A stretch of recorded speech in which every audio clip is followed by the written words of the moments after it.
And I really do actually see a lot of beauty in what we're flying over.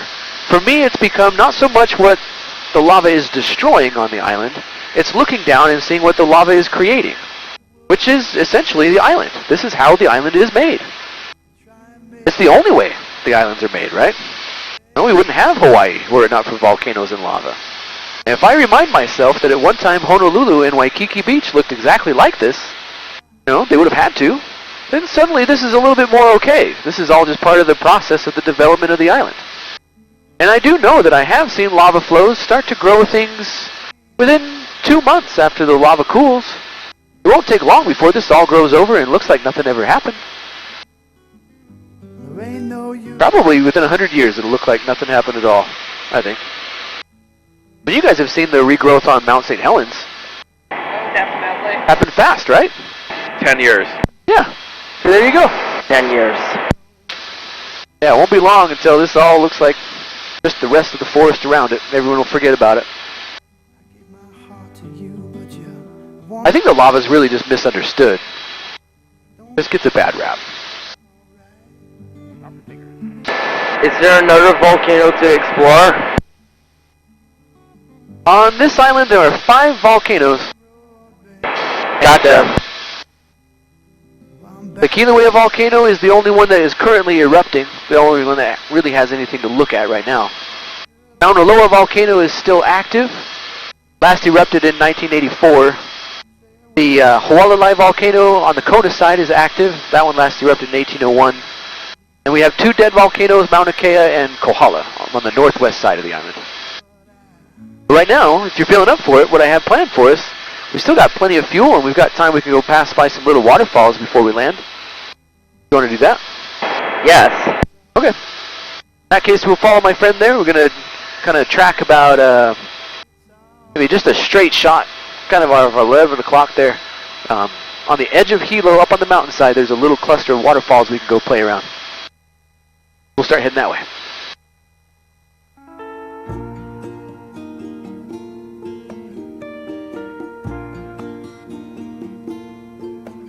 Annette, how long are you staying on the island? Tomorrow is our day to fly home. How long have you been here? Over a week. Oh, good. I think you almost need a week at least to see the big island, A week seemed too short, so we did 9 days. Yeah. You need at least that. You can probably spend, 3 days on Kauai and see it all. That island is so small you can't even drive around the whole island. But the big island, you need a lot of time to explore and see everything. I've lived here 4.5 years and I haven't even come close to doing all the things you can do on the big island. We've been very busy. I'll bet. So what's the most fun thing you've done? Other than this, excluding this. Snorkeling, more Yeah? snorkeling. For me, it was jet skiing. Oh, that sounds cool. Where did you go snorkeling? Over by the Cook Monument. Yeah. That's the best place on the island. And I got white. He got to try boogie boarding for the first time. Oh, cool. I'm still trying to get the hang of that. What makes me mad is that my kids are better at it than I am, And they're like 9 and 5. Wait till they're 19 and 14. I know. Ugh. It'll be just a moment till they're there. I keep telling myself that too.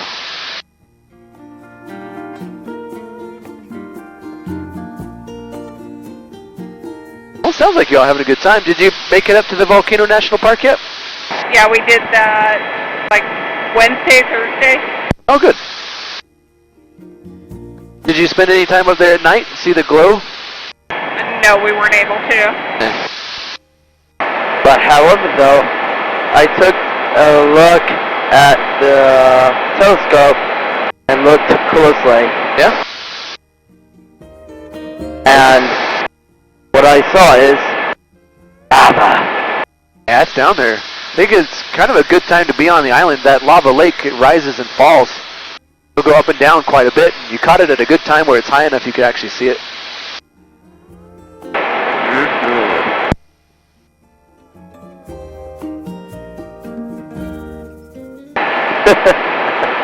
Nice face, bro.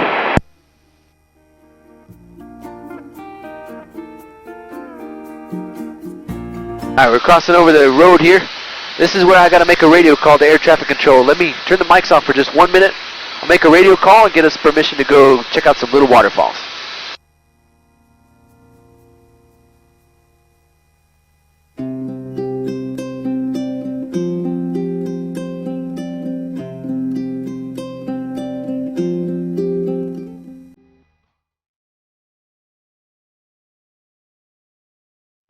Kilo approach, Blue 41 with you. Curtistown 3.2. Company ahead of me in sight. Going to the Upper Wailuku Falls with formation Lima, northwest for Avenue Cap.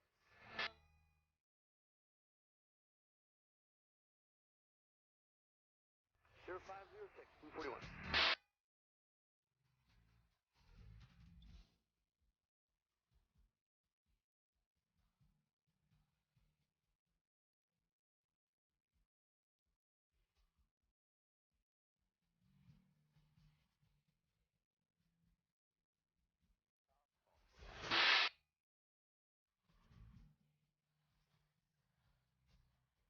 Alright, they gave us permission to go check out those little waterfalls I mentioned, so I got the microphones back on just in case you have any questions while we do that.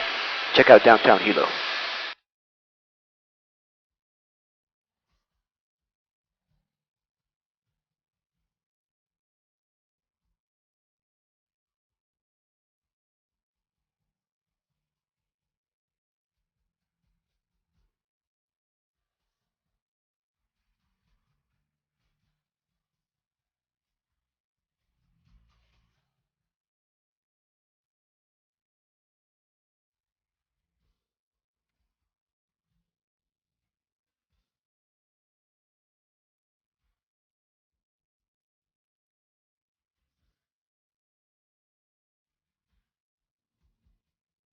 So now here with Hilo in view, this is the second largest city in the state.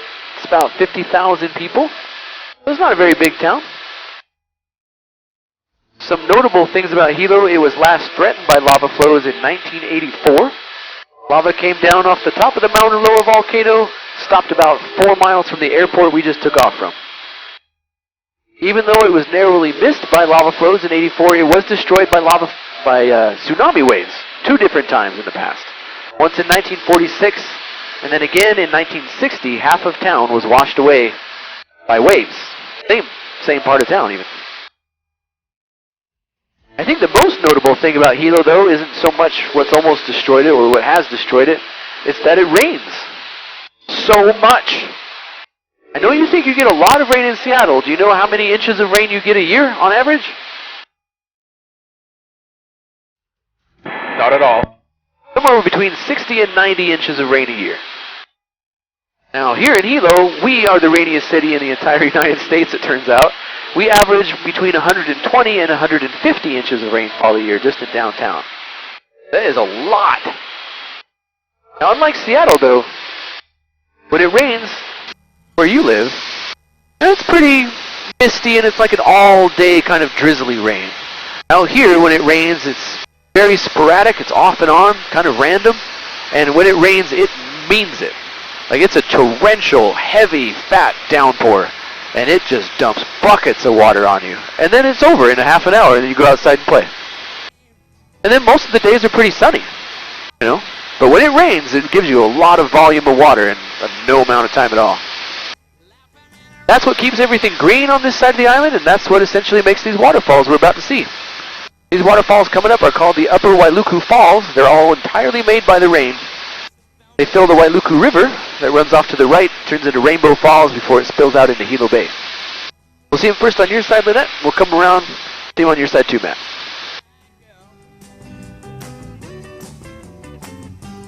And whatever happened to Tuesday?